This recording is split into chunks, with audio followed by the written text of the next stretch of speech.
Hello, it's 10 o'clock Sunday morning. The kids are downstairs playing Star Trek. Violet is organising the entire world. And next door there's a construction team building a house. So apologies for any banging you may hear. Zog and I have just watched the first F1 race of 2011. And this is Gareth Jones On Speed.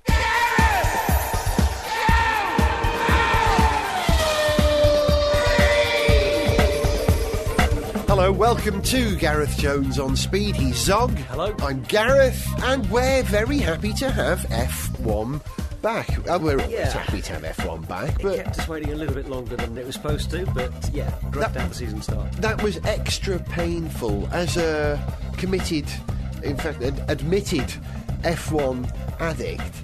The cancellation or the postponement of the Bahrain Grand Prix on the grounds of personal freedom, you know, on people's rights, it's not good enough when you're a fan. That hurt. That extra few weeks really hurt. I need my fix, man, after and it was 4 months. And it was very useful to McLaren, clearly, to have the extra time. Although, in all seriousness, we should say credit to Mark Webber for being, I think, the only driver to say publicly, actually, you know, F1 is not as important as people's freedom, and no, of course we shouldn't go to Bahrain and race there if those kind of protests are happening. So respect to Mark Webber, I think. He was a cool guy, yeah, but wasn't cool enough to win the race in Australia. Listen, he did look a bit down about it, but as usual, he's sort of saying, well, we've got to look at everything. I've got to look at myself, because he clearly did not have the pace of Vettel today, and yeah, he'll want to know why. OK, if you missed the race or you've forgotten what happened, here's a reminder of how the top 10 finished.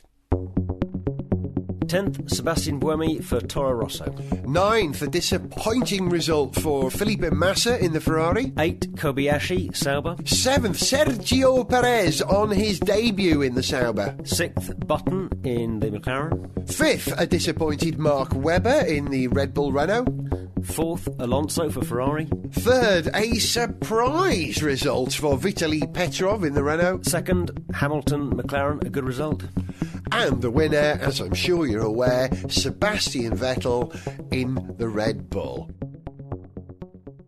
It's so often the case that F1 starts its following season more or less where we left off in the previous season. You know, I've been watching it long enough to remember this. So the last time that this didn't happen, I think, was 2009, when the Brawn car suddenly appeared from nowhere and was going much quicker than the Honda it had been previously. Made a real surprise step forward.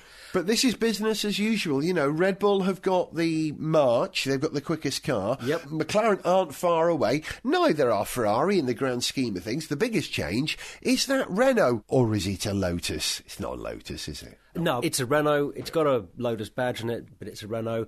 And they've done a beautiful job with it. I didn't believe what they were saying about how much quicker they were going to be this year and how competitive they'd be, but looks like they may have done a very good job with it. And Petrov did really well to get it on the podium, so maybe we'll be seeing Renault really fighting it out at the front there. Yeah, this season is to some extent starting in a similar shape to the way the last season ended, but McLaren did seem to really have to pull themselves up a bit to be that close, and given that Red Bull were not using KERS this weekend, they hadn't put the KERS on the car, I think you'd be pretty worried about that from the perspective of the other teams, because that's possible performance that they've chosen not to put on the car because presumably they reckon it would be a bit fragile, it would compromise reliability, or there's enough raw speed in the car without it that they just don't need it. And that's a worry. That's a bit ominous for everyone else. It's a worry, isn't it?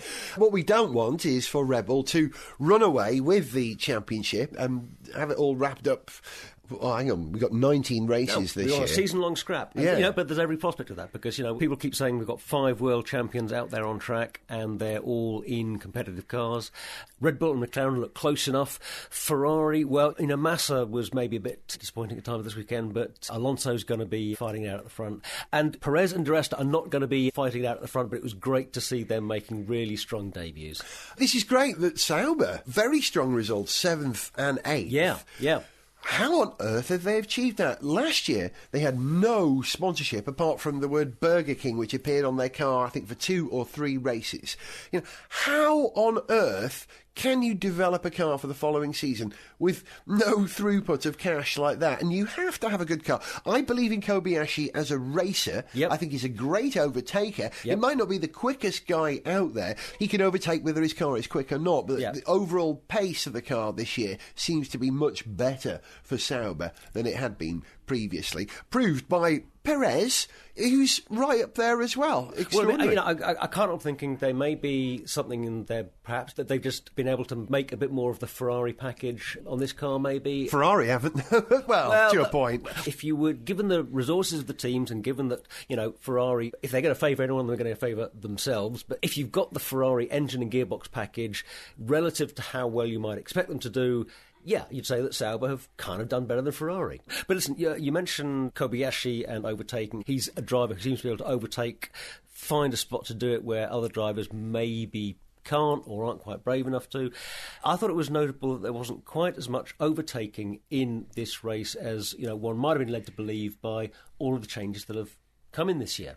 DRS, KERS is back. DRS, drag reduction system, movable rear wing. Yeah, precisely. The tyres, a bunch of reasons why there might have been a lot more overtaking, which we didn't really see. I could really only think of Vettel going around the outside of Button at one point, one or two other moves, but there was certainly nothing like the avalanche of overtaking that some people might have hoped for. Violet just came in the room. V, did you want to say something?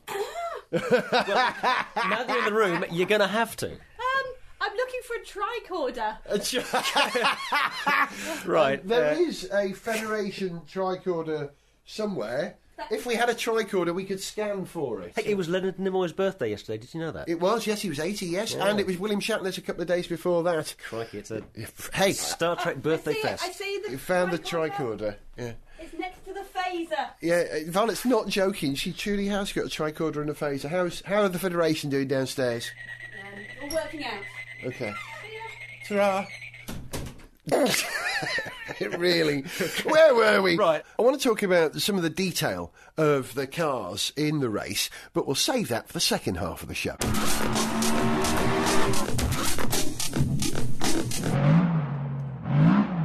Here at Gareth Jones On Speed, we love cars. And we love music. So we like to imagine our favourite bands performing songs about cars. In the past, we've shown you what it would sound like if The Jam had made a song about Britain's roads. Everything's okay back in the UK. Everything's okay. And a Beastie Boys style celebration of the hard work F1 teams put into the first race of the season. Some people are still taking down Christmas decorations. Oh, we bust a gut with our season preparations. No sleep till Barry! No sleep till Barry! And rocking a 60s icon, the Ford Cortina, the Rolling Stones. Don't want an Austin or a Morris either. I can't live with a Vauxhall Viva. I'm a daggone man and I want something meaner. I want an old Ford Cortina, yeah. Ford Cortina. But we won't stop there. Oh no. So don't bother writing in. Exclusively on Gareth Jones On Speed, you can expect to hear more fond musical imaginings, all based on pop groups of the past and their predilections for automobilia. In future episodes, listen out for the Talking Heads singing about endurance racing. And they're all here to watch a motor race. I think they're in the right place. 24 hours of racing sounds alright. 24 hours of racing, gonna stay awake all night. A lament on being fined for non-payment of a resident's parking permit by Echo and the Bunnymen. I'm swimming in an ocean of debt. I haven't paid my resident's parking yet. And the Proclaimers proclaiming the joys of racing on gravel.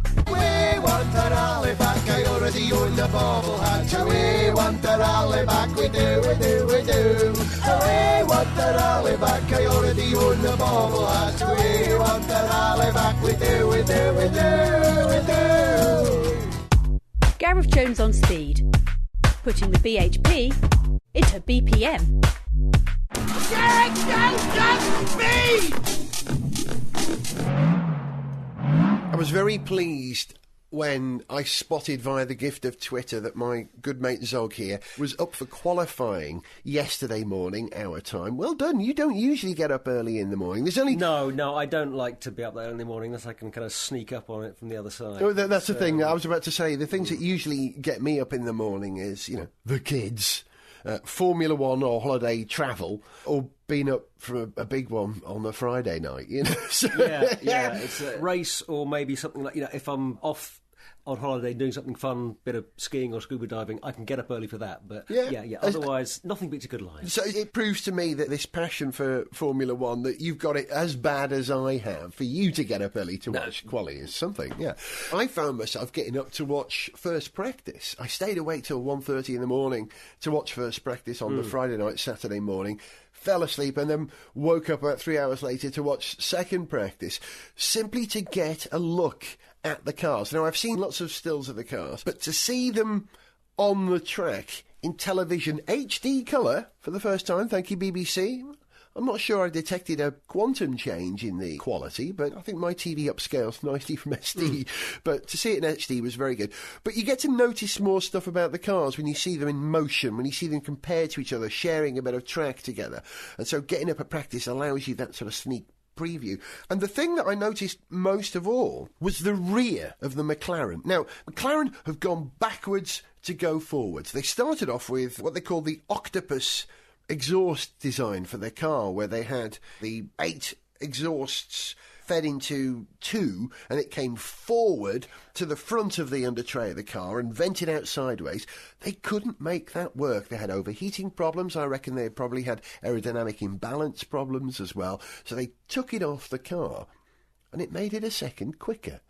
And looking at the back of the McLaren now, it's got this remarkable rear diffuser that is like, you have draft excluder at the bottom of your door. You have a great big It's a gap. rubber strip, or either a rubber strip or a spring-loaded strip. That's Yeah. Well, it's really the proportions of that gap that I'm trying to compare to a door. You've got a very, very wide letterbox flat.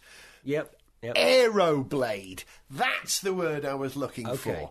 Aeroblade. There's another name for it as well. They use them in factories and things. And if you've got an aeroblade, pump a lot of air into this narrow gap, you can balance a whole row of ping pong balls on it. You may remember I did it on it's a thing. Yeah, at some point. It's an air pressure thing. Yeah. And I don't see any other cars with this rear flat letterbox gap at the back for the diffuser to exit or the exhaust to exit.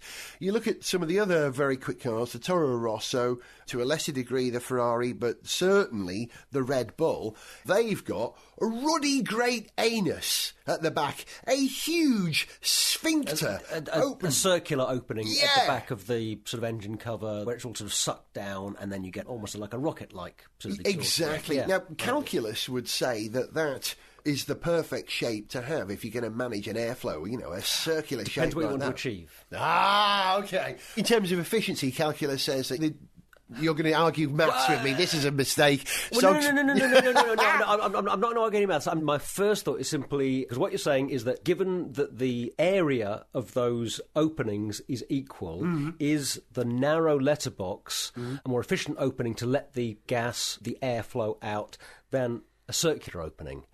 I think it would be quite right to say it seems intuitively absolutely right that the circular opening is going to offer less resistance. Exactly, because there's less friction, because there's a less perimeter around the area. No, I agree with you there. Yeah. Sorry to be so pedantic about it, but, lovely. You've got to be, this is the thing. But there may be some advantage to not letting the air out so free lead. I don't know what it is, and it may be some kind of direct advantage or maybe some sort of indirect advantage, because, you know, we know that you get all these sort of funny interactions of bits of aerodynamics where something that might not seem like a smart thing to do actually has a beneficial effect further back on the car because of the way it's doing something with airflow at one part of the car, then has a knock-on effect further back. I had a conversation with a good pal of mine who's a GP. That's a good friend who's a doctor as opposed to a Grand Prix, who is a race, and you've gone so far over the edge in your F1 obsession that your friends are now the Melbourne Grand Prix.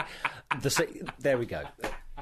I've got a very good relationship with an insurance race in France as well.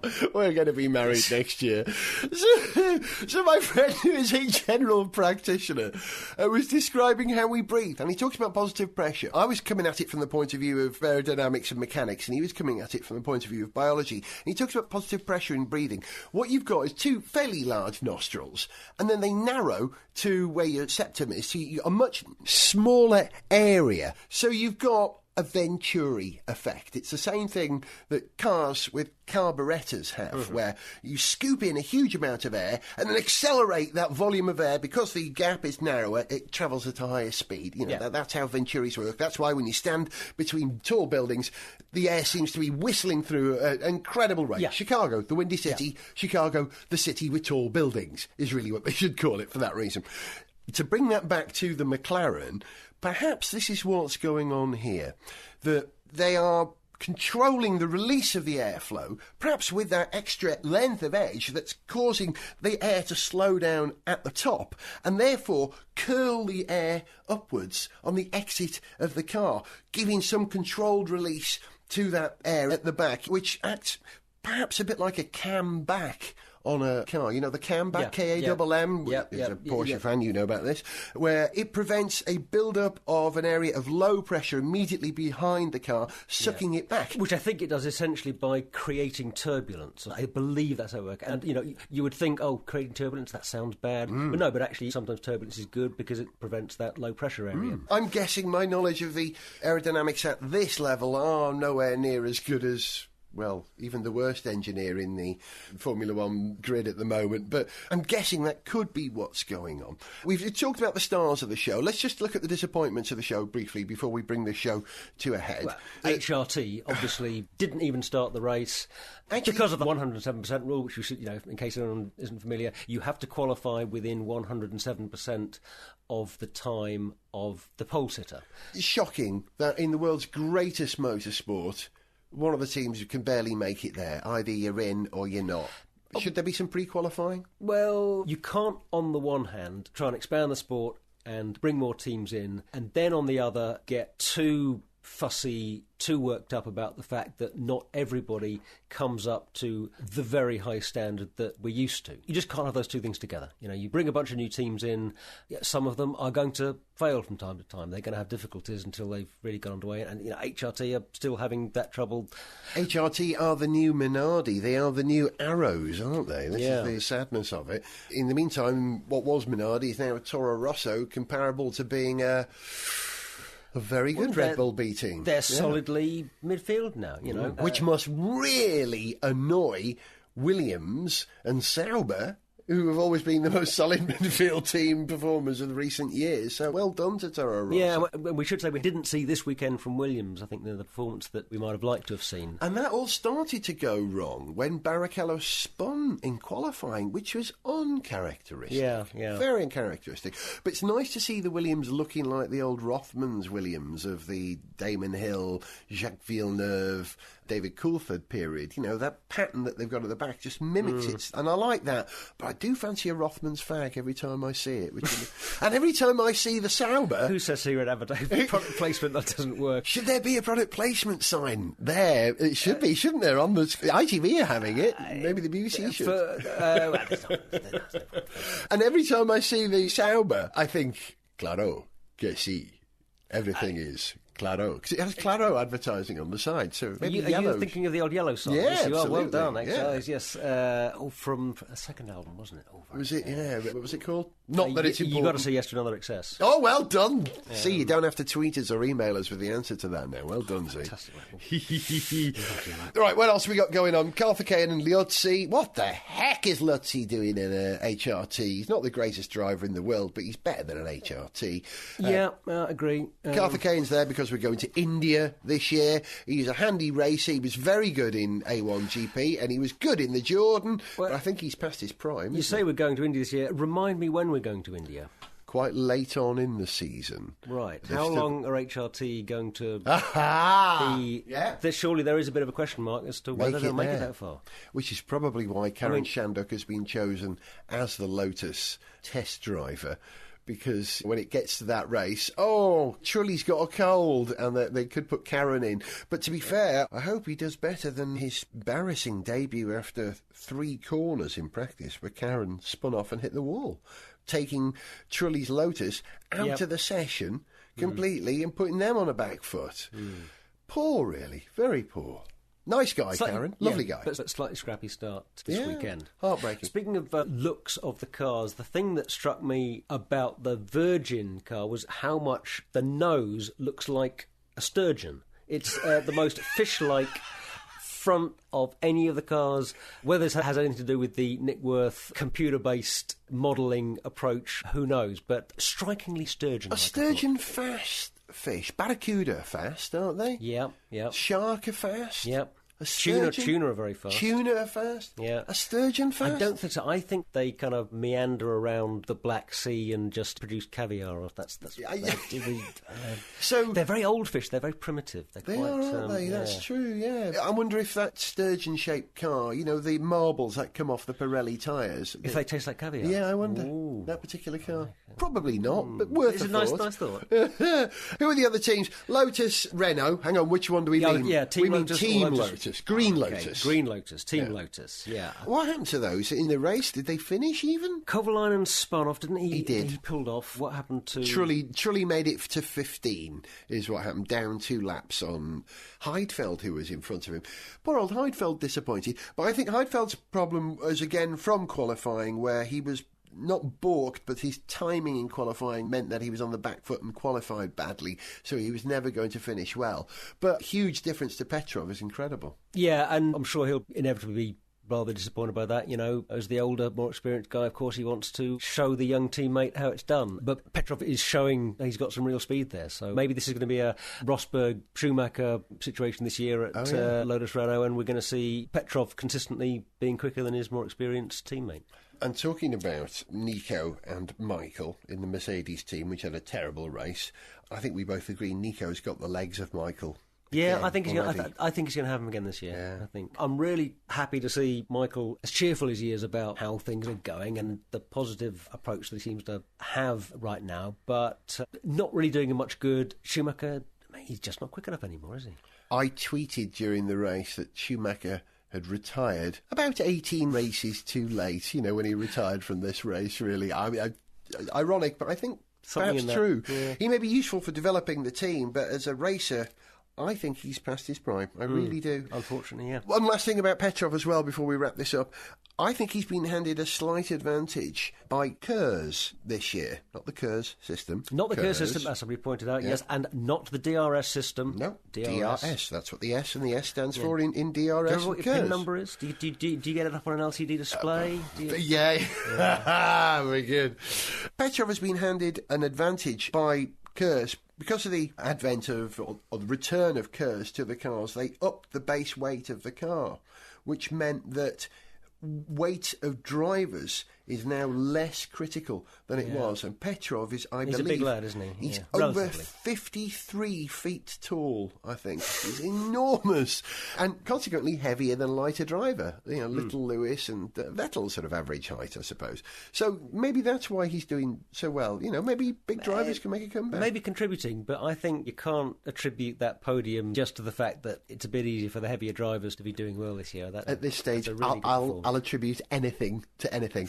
Right, listen, who's going to win the championship? Vettel. Yeah, really? And you're I not just, think so, yeah. That's just how it feels. I'd love Lewis to win it. I'd love Button to win it. I'd love to see Webber win it. But I think Vettel's going to make it 2 in a row. I'm not going to rule out Lewis, or perhaps Jensen for that matter, because the vibe looking at the two McLaren drivers, they looked very happy, both of them, considering that they did not have the race they I agree, would have liked to have had. The fact that McLaren could come back to deliver a car which was clearly, you know, if not the best in the field, certainly second, shows that McLaren have a strength in depth which, if they apply properly throughout the season, can deliver a car which will take the fight to Red Bull, and that's what I'd like to see. Yeah, I mean, we've said it before, McLaren can develop a car like nobody else. Yeah, it doesn't necessarily mean they will develop it that well every year, but they have an unrivaled ability to pull that development out of the bag, I think, and they did that in a great burst of activity pre-season, a little last-minute panic. But yeah, I still think Vettel's going to do it. Well, stick with us over this season of Gareth Jones on Speed, and we'll find out if our prediction is right. I can't remember if our prediction's been right in the past. But... Well, in which case, let's just say they were. Yeah, I like your approach. One final thought. If Petrov finished third in that Renault, imagine if Kubica had been racing where he might have finished. We could have been saying, Kubica could be world champion this year. We wish him a speedy recovery. It'd be nice to see him back in the car by the end of the season. You've been listening to Gareth Jones on Speed. He was Zog. Goodbye. I was Gareth, and we'll finish with our traditional end to the start of the season show. This is Nice to Have F1 Back 2011. Oh, it really is. It really, really is. F1's back after a stay of execution, but not in Bahrain, they're facing revolution. Kurz and Pirelli and DRS, with HRT in a terrible mess. Vitaly Petrov kept Alonso at bay. Was that a John Blair special on the track today? With movable wings at the back, not the front, Karun Shandor had an embarrassing shunt. Vettel's Red Bull had lots of grunts, Barrichello qualified like an utter clot. The Scarlet Cow charged just like last year. Seb must have necked not Red Bull but beer, he said. We are, we do what we do. We started the bull run for championship number 2. To send us an email, see pictures, get song lyrics, join our Facebook fan site or follow us on Twitter, go to GarethJones.tv. Gareth Jones on Speed is made in London by Whiz Bang. Gareth Jones on Speed!